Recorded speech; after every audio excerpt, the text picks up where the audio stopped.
tiba-tiba malam Lailatul Qadar atau malam nisfu Sya'ban, mimpi melihat cahaya, esok hari sudah mampu urut orang. Nah, itu namanya Wahabiyah.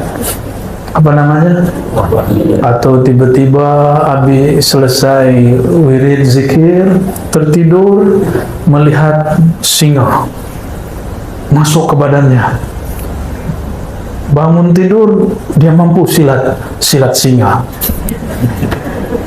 Itu Wahabiyah. Tapi hati-hati, Wahabiyah tidak selalu mutlak langsung dari Allah. Siapa tahu dari jin, dari khadam-khadam, maka kita mesti berhati-hati. Assalamualaikum warahmatullahi wabarakatuh. Alhamdulillahilladzi amarna bi an nad'uhu bil asma'il husna.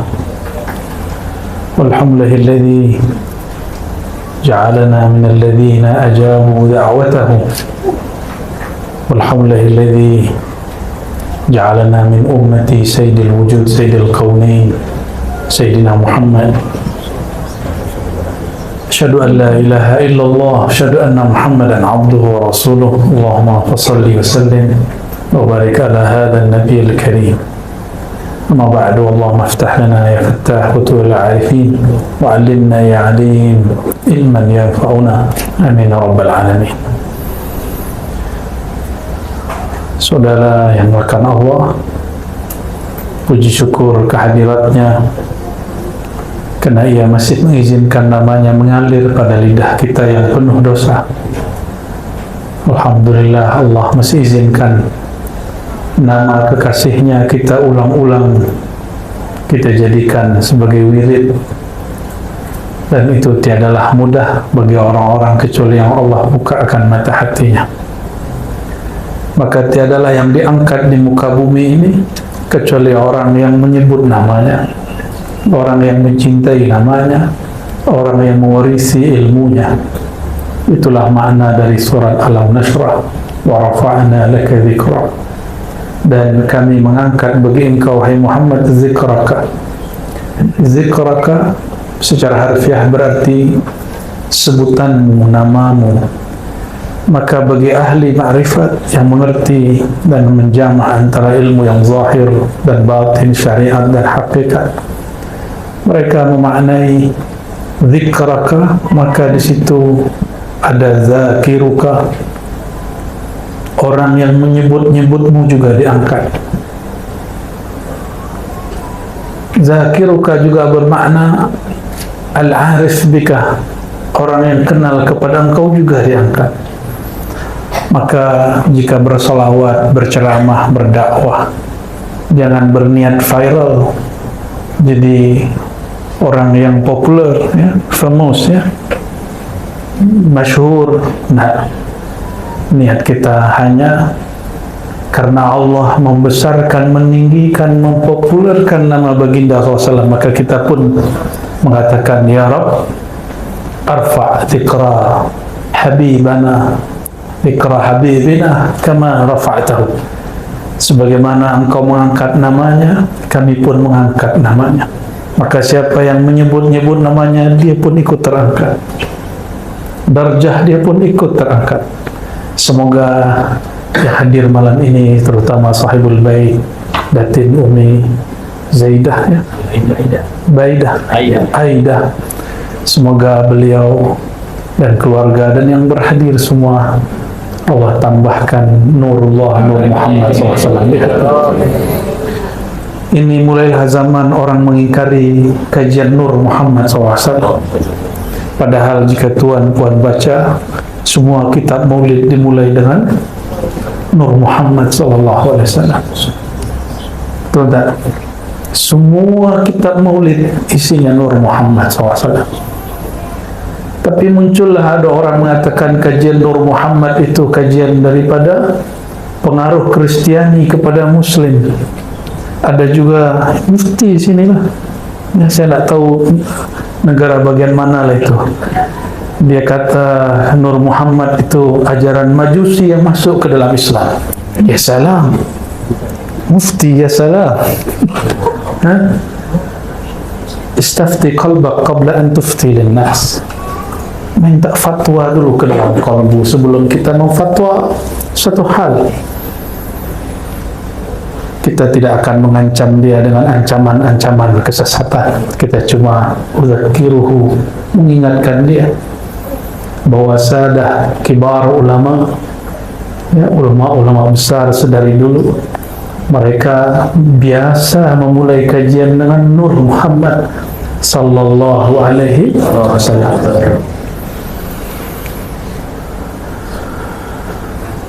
Tapi saya tidak mau bahas Nur Muhammad lah, ramai lagi, ya. Karena di sini baca Ratibul Attas dan Al-Asmaul Husna. Saya ambillah bagian Al-Asmaul Husna. Kalau Ratibul Attas mungkin para sahabat yang berhak membahasnya, walaupun kita memiliki sanad dan ijazahnya. Tapi tarekat saya bukan tarekat Ba'alawiyah, namun saya dapat ijazah mengamalkan wirid-wirid dan auratnya, ya, namun suluknya bukan suluk Ba'alawi. Ma'ahtiramina bihim, meskipun saya sangat hormat dengan sahadah Ba'alawiyah. Kenapa? Kullu Ba'alawi syazili, setiap Ba'alawi syazili, dan amalan harian kami syazili. Suluk khalwat kami Naqsyabandi, kajian hakikat kami Syatari, mahabbah kami Ba'alawi. Alhamdulillah Rabbil Alamin. Zikir anfas kami Samani. Ya, kalau dilanjut masih banyak itu. Ya. Al-Asmaul Husna. Tuan, puan, senangkah dipanggil dengan nama yang bagus? Senang? Senang dipanggil dengan nama yang indah, yang elok? Atau dipanggil dengan nama yang buruk? Mau? Tak nak? Tiada orang yang suka dipanggil dengan nama yang buruk. Walillahil mathalul a'la, dan milik bagi Allah lah perumpamaan yang lebih tinggi, lebih luhur. Jika engkau saja tiada suka dipanggil dengan nama yang biasa, engkau suka dipanggil dengan nama yang luar biasa, nama yang indah dan elok. Itu adalah sifat Allah yang Allah pantulkan, percikkan ke dalam dirimu. Jadi sebenarnya itu sifat Allah. Maka jangan terlalu suka dipuji. Pulangkan pujian kepada yang maha terpuji. Inilah makna alhamdulillah rabbil alamin. Kapan kita boleh terima pujian? Apabila kita melihat sifat Allah lah yang menutupi aib ini, lalu orang melihat sifat Allah meliputi diri, barulah boleh kita menerima pujian. Karena yang terpuji pada hakikatnya zat yang maha terpuji, Allah subhanahu wa ta'ala. Dan inilah syukur kita sebagai umat Nabi yang terpuji, Nabi Muhammad sallallahu alaihi wasallam. Betapa bingung dan hairannya orang-orang kafir Quraisy, Abu Lahab, Abu Jahal hendak mencaci, tapi orang yang dicaci namanya orang yang terpuji. Muhammad, apa artinya? Orang yang terpuji. Bagaimana mungkin orang yang sangat terpuji dicaci maki? Oleh karenanya mereka tidak berhasil mencaci maki Sayyidina Muhammad SAW. Maka mereka menuduh Sayyidina Muhammad SAW sahirun majnun, penyihir. Tidak puas, sebut lagi majnun, gila. Itulah ya nafsu orang-orang kafir Quraisy. Dan saya bukan memberi ancaman kepada kita, hanya menakut-nakuti diri supaya siap sedia.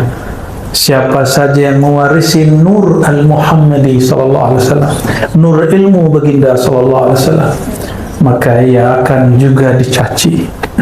Ia juga akan dituduh sebagai penyihir lagi, gila. Ya. Mungkin Datin Umi ini sudah dituduh gila juga.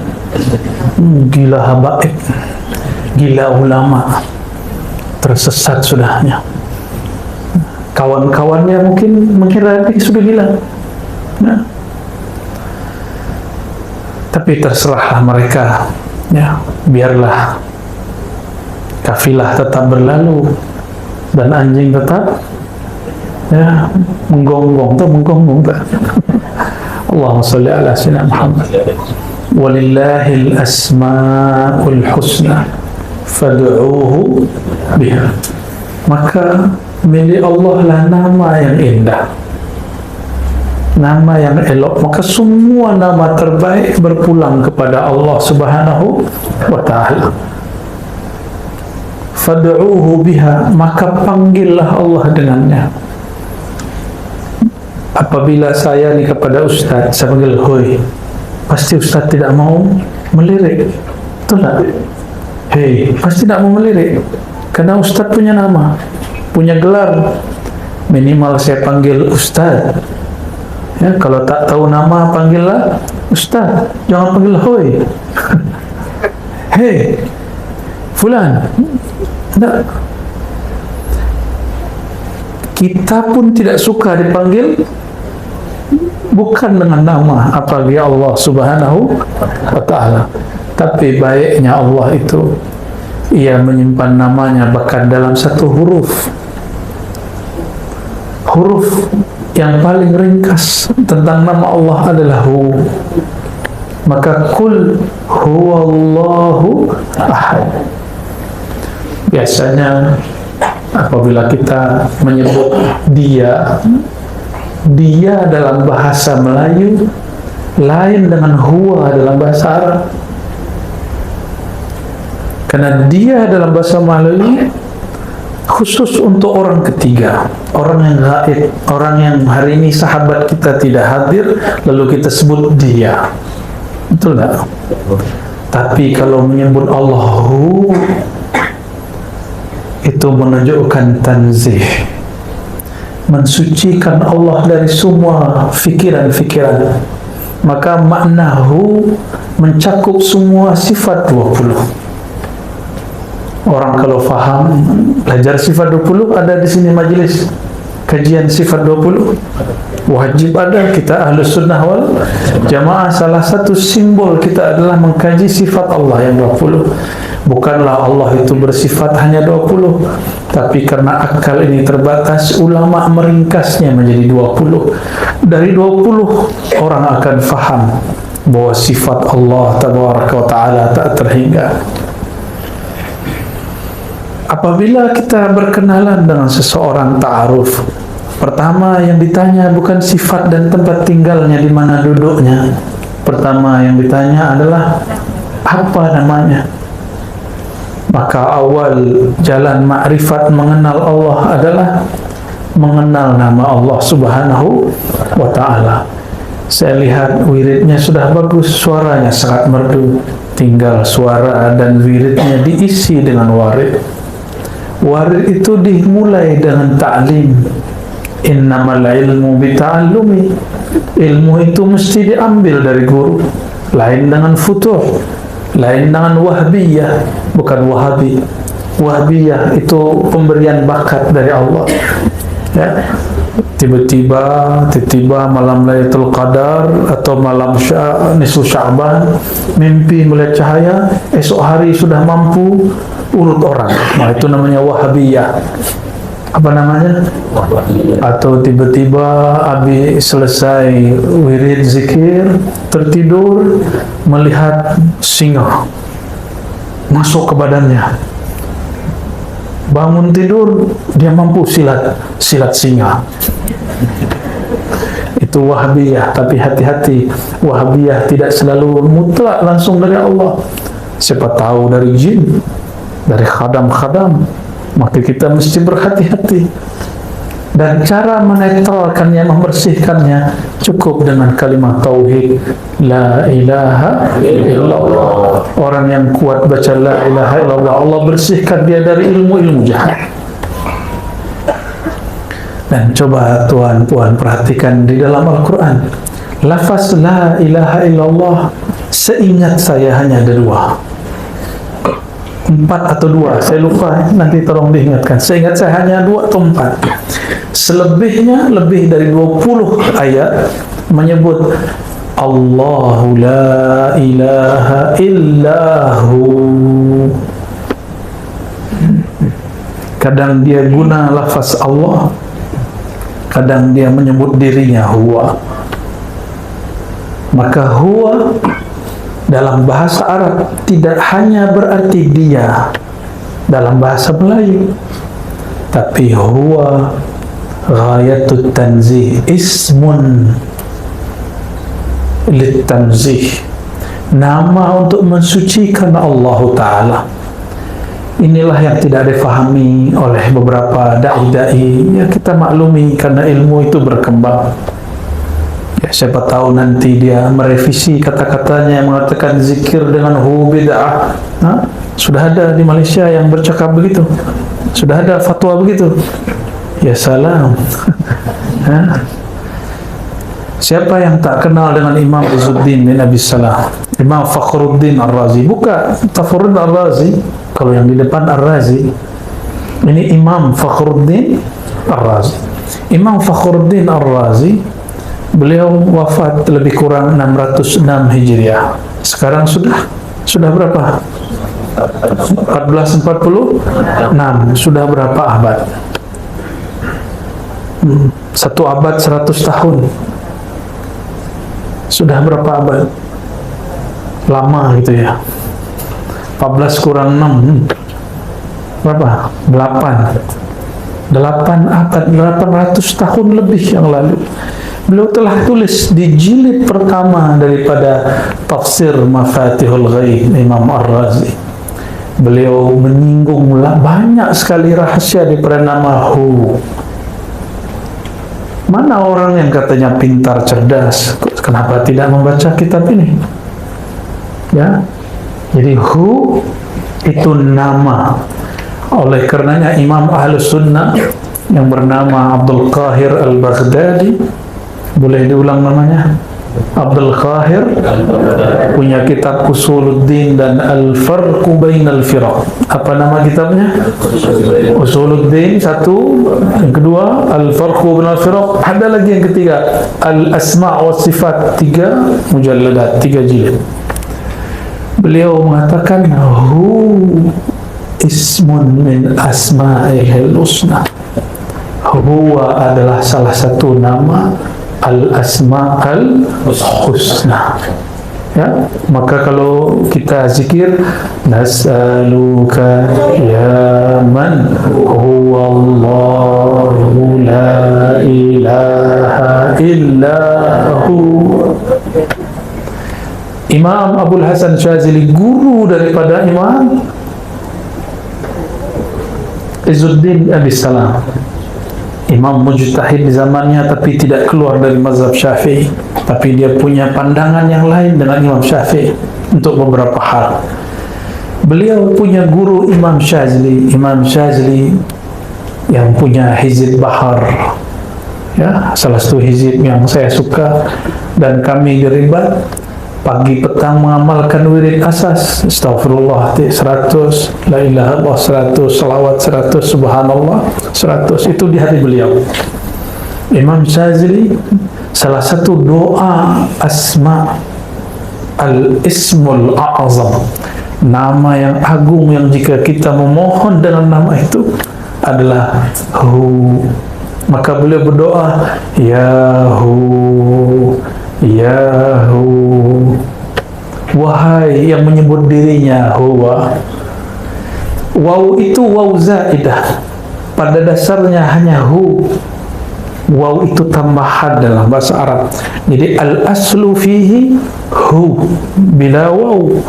Ada hu tanpa nyebut waw. Kul huwa, huwa Allah, karena dia disambung maka dibaca huwa Allah. Tapi jika dia diwakafkan Allahu la ilaha illahu, betul tak? Begitu cara bacanya. Sahih? Ada matnya, ya? Maka apabila tuan puan ambil talqin zikir dari ahlinya, salah satu talqin zikir itulah talqin zikir dengan surat Qul huwallahu ahad. Qul hu Allah jika dilakukan dengan teknik yang benar, kaifiat yang sahih, dia akan membuat wajilat qulubuhum. Jika disebut namanya, bergetarlah hati. Ya, jika disebut nama Allah, bergetar hati. Tapi kalau menyebutnya belum tahu caranya, maka hati tiada bergetar. Ya, maka pelajari ilmu ini dari ahlinya, jangan dari YouTube. Ya, pelajari dari siapa? Fas'alu ahla dzikri in kuntum la ta'lamun. Tapi ingat, tidak semua dokter itu spesialis. Maka tidak semua dai ustaz menguasai ilmu talqin.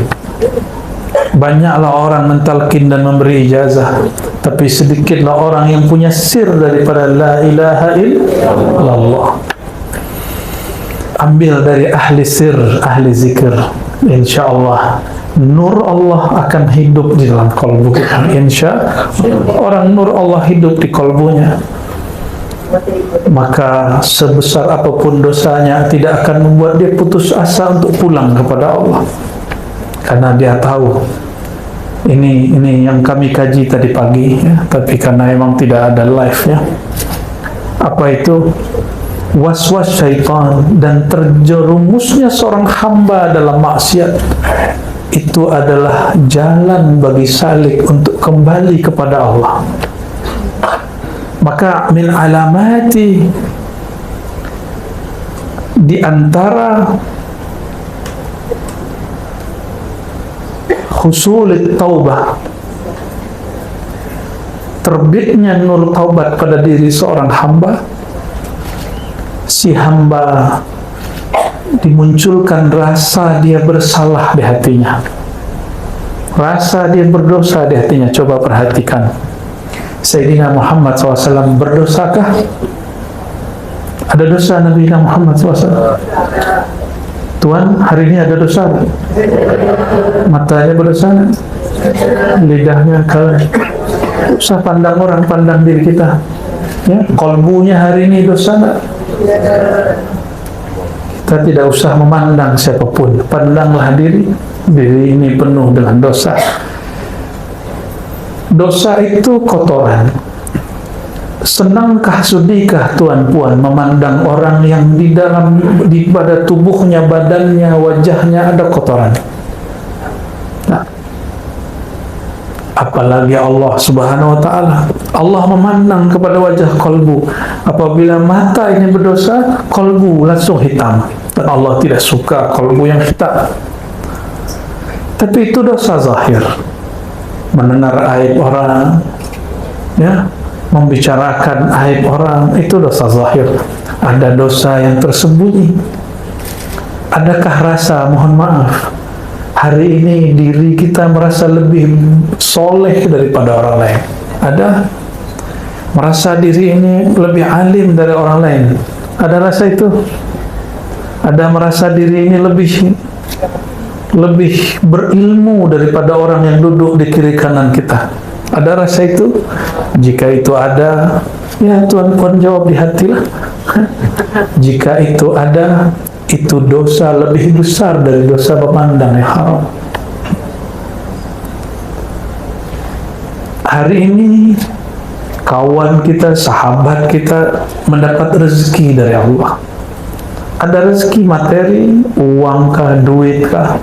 Ada rezeki imateri, ya, mungkin populariti, mungkin dia disukai orang, dipuji orang, mungkin dia dapat ilmu. Ini rezeki juga. Maka setiap orang yang dapat rezeki pasti ada yang iri dan dengki. Adakah kita hari ini iri dengki kepada seseorang? Iri dengki itu menginginkan dapat nikmat yang Allah berikan kepada sahabat kita, saudara kita, dan kita ingin dia tidak dapat. Itu namanya iri dengki. Tapi ada iri yang positif. Kita menginginkan nikmat yang didapat saudara kita, tapi dia tetap mendapat nikmat tanpa perlu dia hancur dan binasa. Nah, itu boleh, ya. Maka Dosa itu ada dua, dosa zahir, dosa batin. Tahukah saudara, yang pertama kali iri dengki siapa?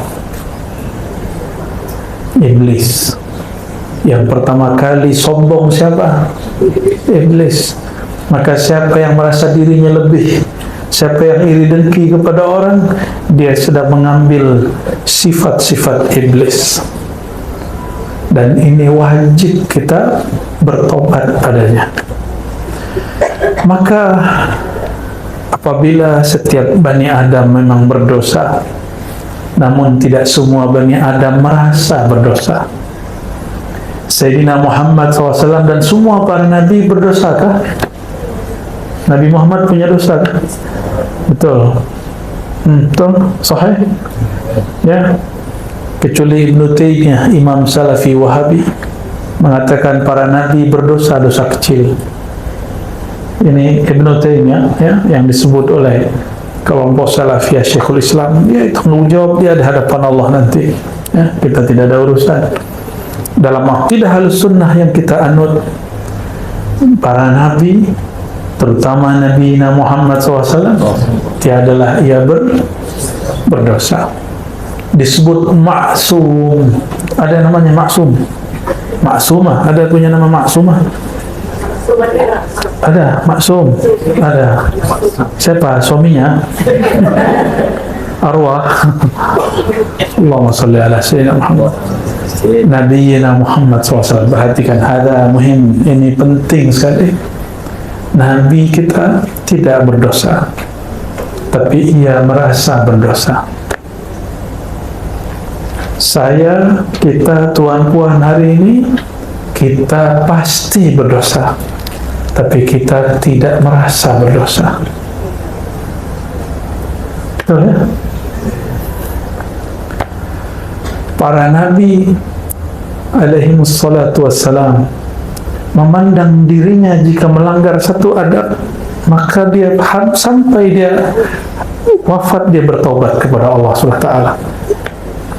Sayyidina Ibrahim, dia berbohong 3 kali untuk kebaikan. Sampai nanti di akhirat orang minta syafaatnya, apa kata beliau?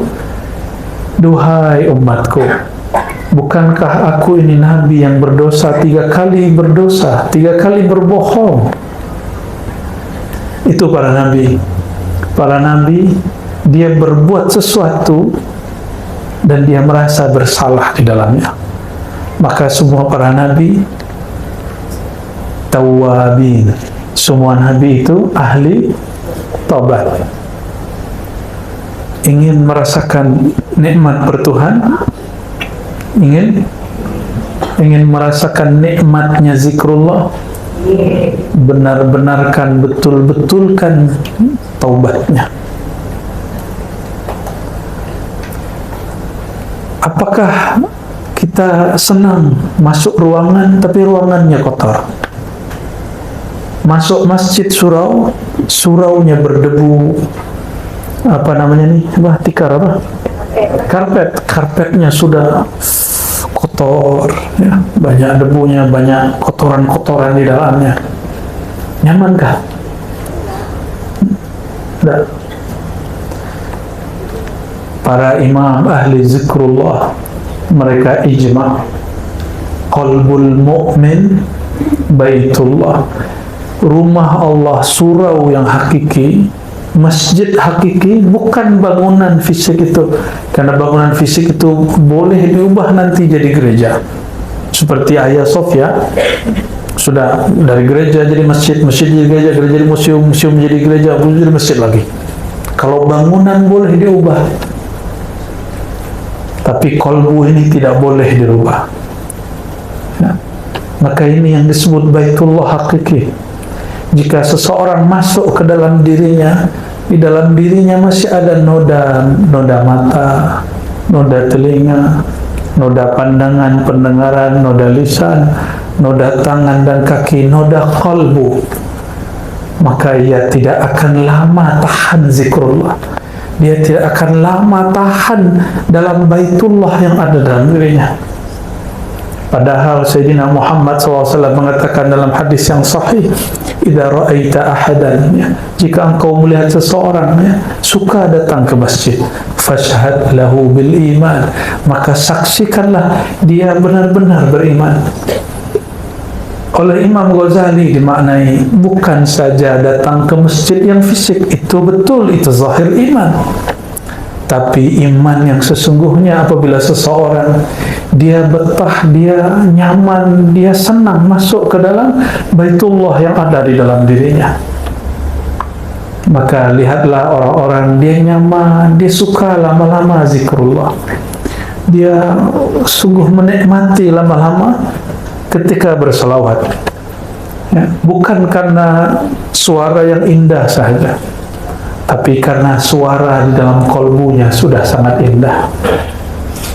Bukan karena ruangan ini bersih saja, tapi karena ruangan di dalam dirinya bernama kolbu, ruang dan relung kolbunya sudahlah sangat bersih. Oleh karenanya, miftahul walayah at-taubah. Ya, ini kaidah muhimmah, kaidah penting. Pintu dari kewalian menjadi kekasih Allah dimulai dari bab taubat.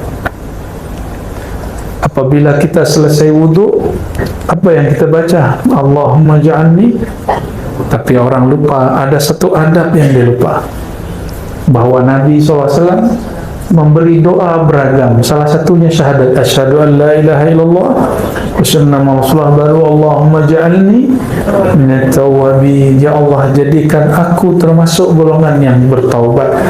Perhatikan tawabin, waw musyaddad, wawnya ada tasydidnya. Dalam kaidah bahasa Arab disebut dengan mubalaghah. Kalau orang sekali tobat disebut taib, tapi jika dia berulang-ulang tobat disebut tawwab. Kenapa dia berulang-ulang tobat? Karena setiap kali dia tobat dia merasa dirinya kotor lagi, maka dia tobat lagi. Oleh karenanya ini saya bukan sedang menyuruh tuan-puan bermaksiat, tapi hendaklah kita selalu merasa punya maksiat, hendaklah kita selalu merasa punya dosa. Selesai zikir, selesai tobat, kita merasa lagi, ya Allah, hatiku masih ada maksiatnya, masih ada zulumat, kegelapannya. Oleh karenanya, ya, tiada seorang wali yang saya kenali kecuali amalan dia adalah zikir taubah. Zikir taubah, tidak ada timur, barat, Arab, tidak Arab, Habib, tidak Habib, mursyid, tidak mursyid. Wali itu tidak mesti mursyid. Boleh jadi dia mastur, tersembunyi dalam keramaian, ada yang tersembunyi dari keramaian. Amalan wajib mereka mandi taubat, zikir taubat, salat taubat. Nah ini, jadi kenapa kalau zikir sama-sama kuat, tapi zikir sendiri tidak kuat?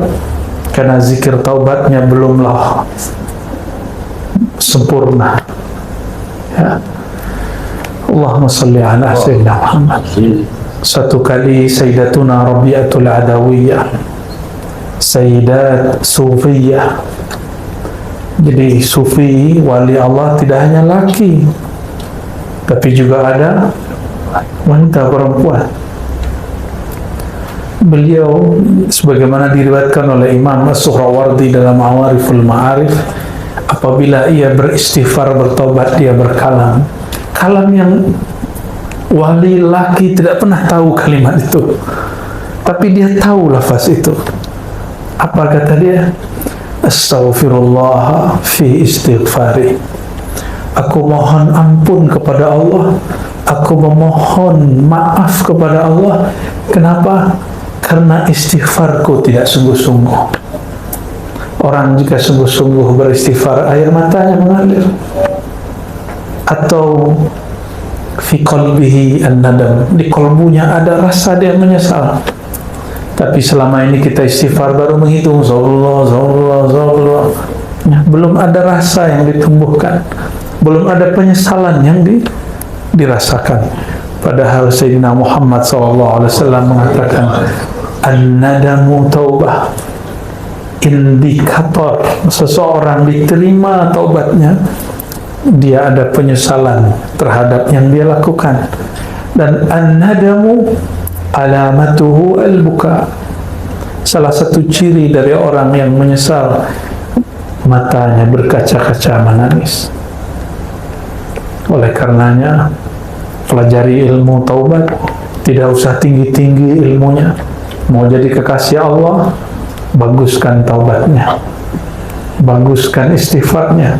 Bukan sekedar memperbanyak angkanya, tapi membaguskan makna saat membaca. Mulai malam ini saya berharap, jika berzikir, zikirlah yang kita faham. Jika sudah ada yang membaca zikir dipimpin guru, ustaz, pelajari apa yang dibaca ustaz. Jangan hanya seperti alat recording. Dia mampu merekam semua yang dia dengar, tapi dia tidak faham. Apa kata Allah SWT? Kal himar yahmilu asfara.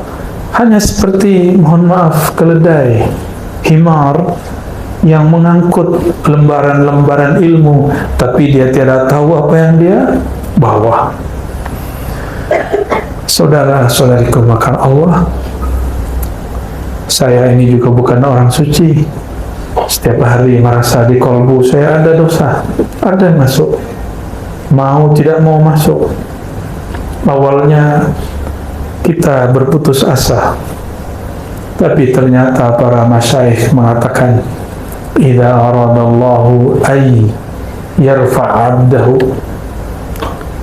jika Allah hendak mengangkat seorang hambanya, arsala ilaihi syaitan fayuwaswisu alaihi, maka Allah Ta'ala mengirim syaitan, iblis, lalu memberi was-was kepada dirinya. Nah, ini kabar entah gembira, entah menyedihkan, ya. Ada was-waskah dalam fikiran? Seorang sahabat datang kepada baginda SAW, hadis sahih Bukhari, ya Rasulullah, diriku was-was. Tahu was-was? Ada gangguan di fikiran, ragu, ada rasa takut, ada rasa cemas, ada rasa apakah Allah terima aku atau tidak. Ada perasaan-perasaan yang sepertinya kita tidak percaya diri di hadapan Allah SWT. Itu dia. Apa kata Nabi Muhammad SAW menanggapi sahabat yang bertanya ini? Jadi itu sudah ada sejak zaman baginda Nabi Muhammad SAW. Sekelas sahabat-sahabat, level mereka sangatlah tinggi, tapi mereka masih was-was. Apatah lagi kita di zaman yang penuh was-was. Baru buka YouTube, langsung kita yang tadinya tidak mau dapat was-was, malah mencari was-was itu. Itu tak? Ya. Katanya tidak mau dapat was-was, tapi kita malah membaca si was-was itu. Minal jinnati wan nas. Kalau was-was dari jin masuk secara gaib, tapi was-was yang zahir, inilah yang lebih berbahaya.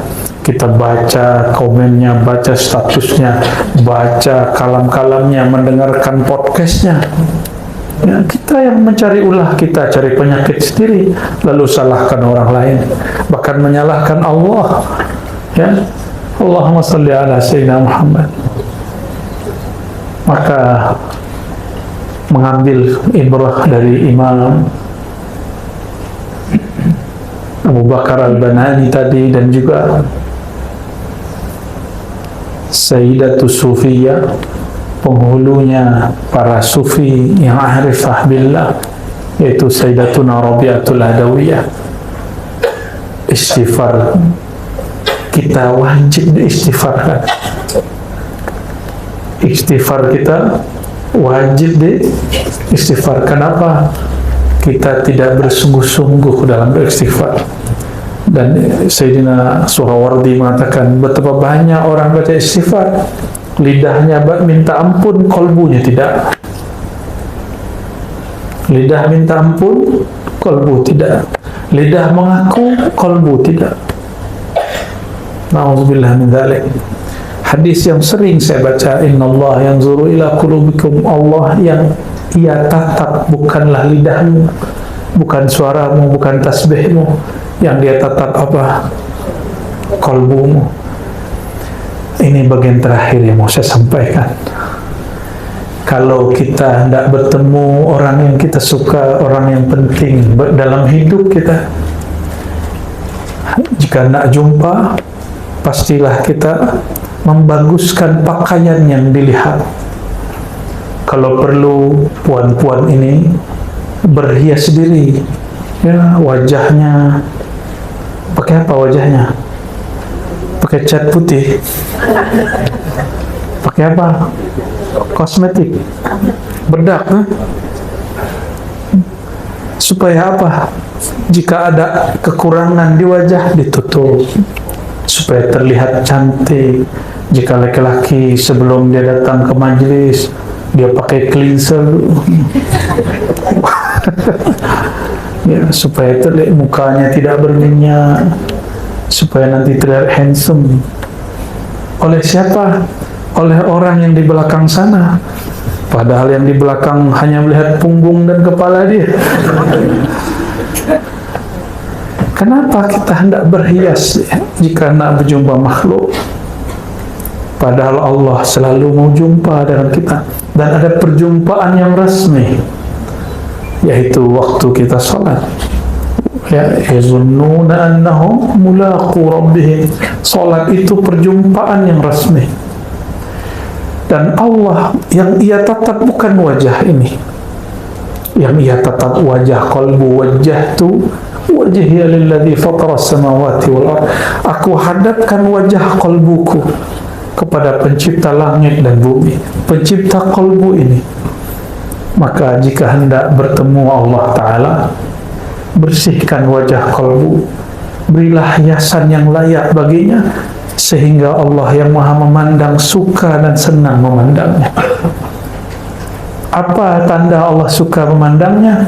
Kita pun senang memandang qalbu kita. Walladzi anzala as-sakinata fi qulubil mu'minin. Surat Al-Fat. Dialah yang menurunkan sakinah, rasa tenang, rasa nyaman kepada qalbu orang yang beriman. Turunnya ke dalam qalbu, bukan kepada wajah, bukan kepada otak. Awal kita kenal orang, kita pandang fisiknya, lama-lama kita pandang isi kepalanya, lama-lama kita pandang isi kalbunya. Betul tak? Sahabat yang paling disuka, apakah sahabat yang wajahnya paling bagus, paling elok, atau yang hatinya paling elok? Senangkah dengan orang otak dia bagus, fikiran dia, brandnya minda dia luar biasa, tapi kalbunya sombong? Suka dengan orang begitu? Kita lebih senang, ya wajahnya ya lumayanlah, lumayan buruk, otak dia, minda dia lumayan dhaif, ya dhaif, tahu dhaif, ya lemah, tapi kalbu dia tidak menyimpan busuk hati. Kita suka berteman dengan orang begitu, betul tak? Kita nyaman jika berjumpa dengan orang begitu. Itu masalul a'la. Ini perumpamaan yang lebih tinggi. Allah lebih senang lagi kepada orang yang kalbunya tidak menyimpan busuk hati, tidak menyimpan sombong diri. Senangnya Allah memandang orang begitu. Kapan mulai konflik muncul di surga?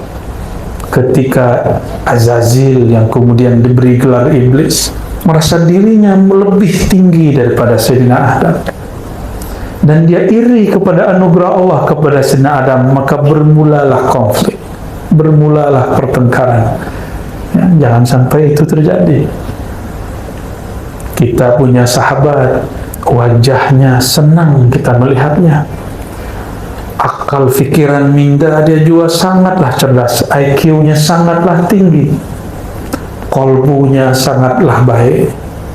Itulah afdalul ashab, sahabat yang paling mulia. Jika dia sahabat, jika dia guru yang paling disebut al-mursyid kamil mukammil. guru yang kamil, ideal, bukan sempurna. Sempurna hanya milik Allah, ya, sangat ideal. Maka saudara-saudariku yang karena Allah hanya menatap kepada wajah, kalbu, mari merias wajah kalbu, ya. Ini puan-puan ini merias wajah ini setiap hari kan? Kalbu kita cemburu. Apa kata dia? Ya Allah, hamba-Mu ini merawat wajah zahirnya setiap hari, tapi wajah yang Engkau tatap dia hanya rawat sesekali saja. Wajah ini, kata ahli kecantikan, mesti dibersihkan minimal 2 kali sehari. Tahulah kita ya, pagi, petang, ya, atau bangun tidur, sebelum tidur. Maka saya pun katakan, minimal jika hendak membersihkan kalbu, bersihkan 2 kali sehari, sebelum bangun tidur dan sebelum tidur. Siapa yang tidur tidak membawa sifat-sifat sombong, sifat-sifat yang buruk, dia tidur fi hubbillah, dalam cintanya Allah. Itulah zikir yang sebenarnya. Itulah ahli surga. Jadi jika Tuhan mau lihat ahli surga zaman ini, mudah. Saya kasih contohnya. Orang yang tidur tidak menyimpan penyakit hati. Siapapun orangnya, alimkah dia, jahilkah dia, maka orang itu ahlul jannah, ahli surga. Alim dia, baca kitab kuningnya Masya Allah, apalagi baca maulidnya Masya Allah, tapi sebelum tidur dia kurang senang, hatinya seuzon, dia kurang bersyukur dengan apa yang dia dapat hari ini. Tertidur itu tidak lebih baik daripada jamaahnya mungkin jahil, tapi dia tidur penuh rasa syukur dan taubat kepada Allah Subhanahu wa taala.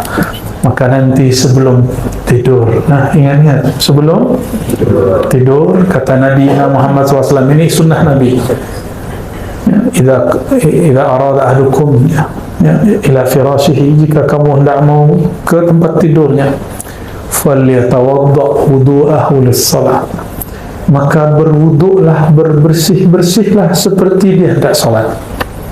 Maka seorang muslim tidak mungkin dia tidur wajahnya berminyak. Nah, kenapa? Karena dia mau tidur, dia pasti bersihkan wajahnya dulu.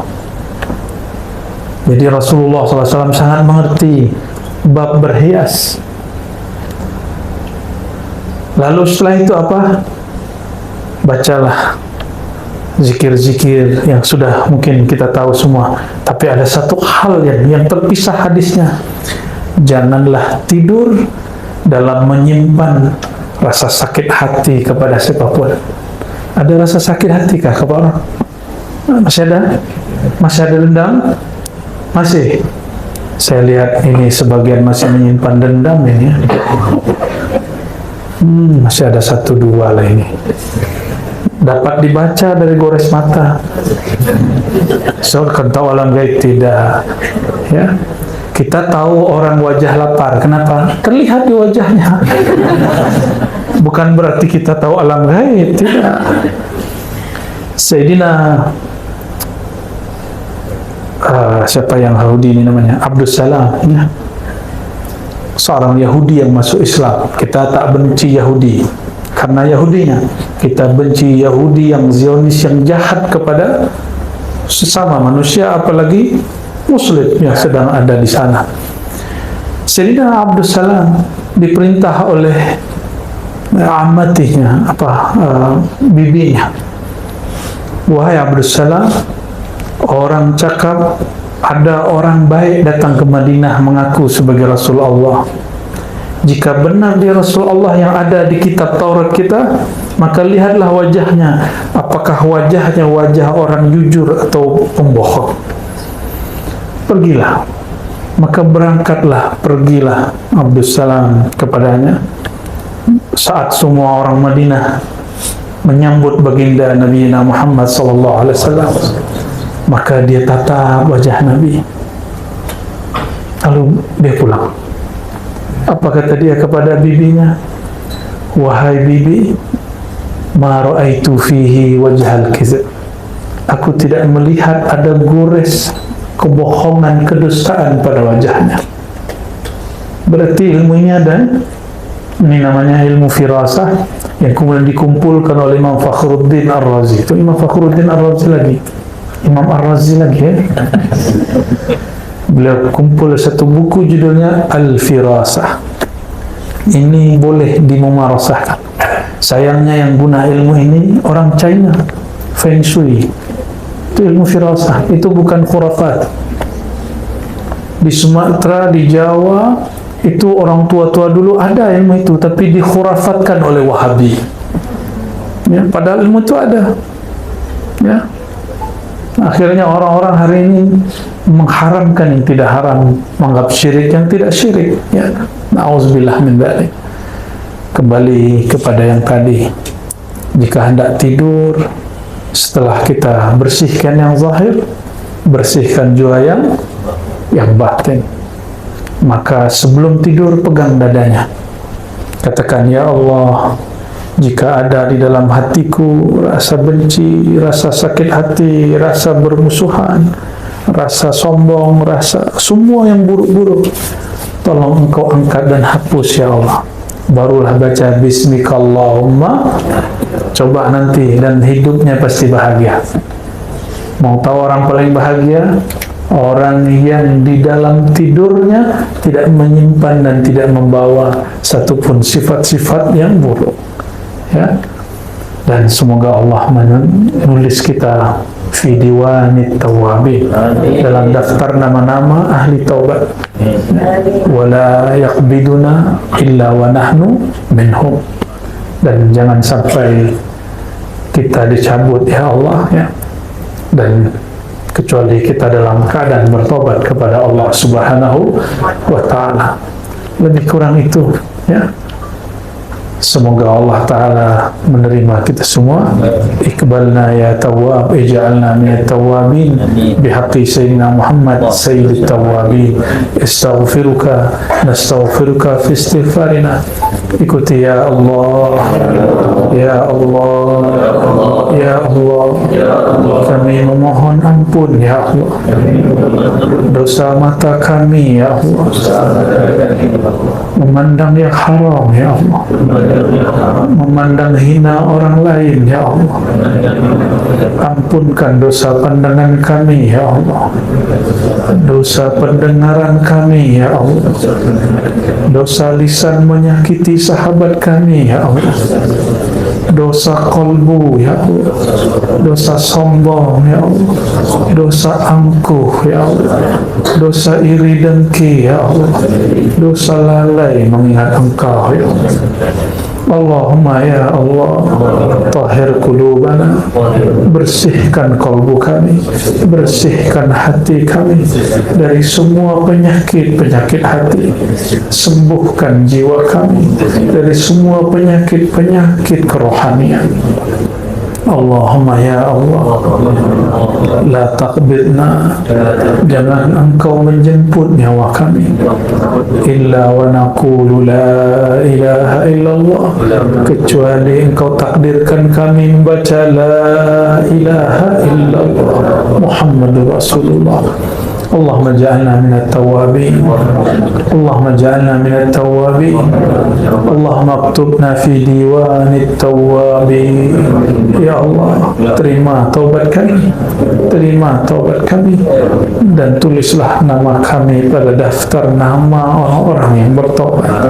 Amin ya rabbal alamin. Rabbana atina fid dunya hasanah wa fil akhirati hasanah wa qina adzabannar. Ikuti ya Allah, ya Allah, ya Allah, ya Tawwab, ya Tawwab, ya Tawwab, tub alaina bihaqqi nabiyyina Muhammad SAW. wasallam. Walhamdulillah rabbil alamin. Al-Fatihah.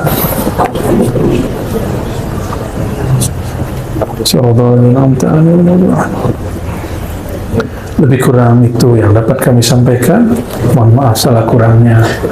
Subhanakallahumma wa bihamdika asyhadu an la ilaha illa anta astaghfiruka wa atubu ilaik. Assalamualaikum warahmatullahi wabarakatuh. Waalaikumsalam.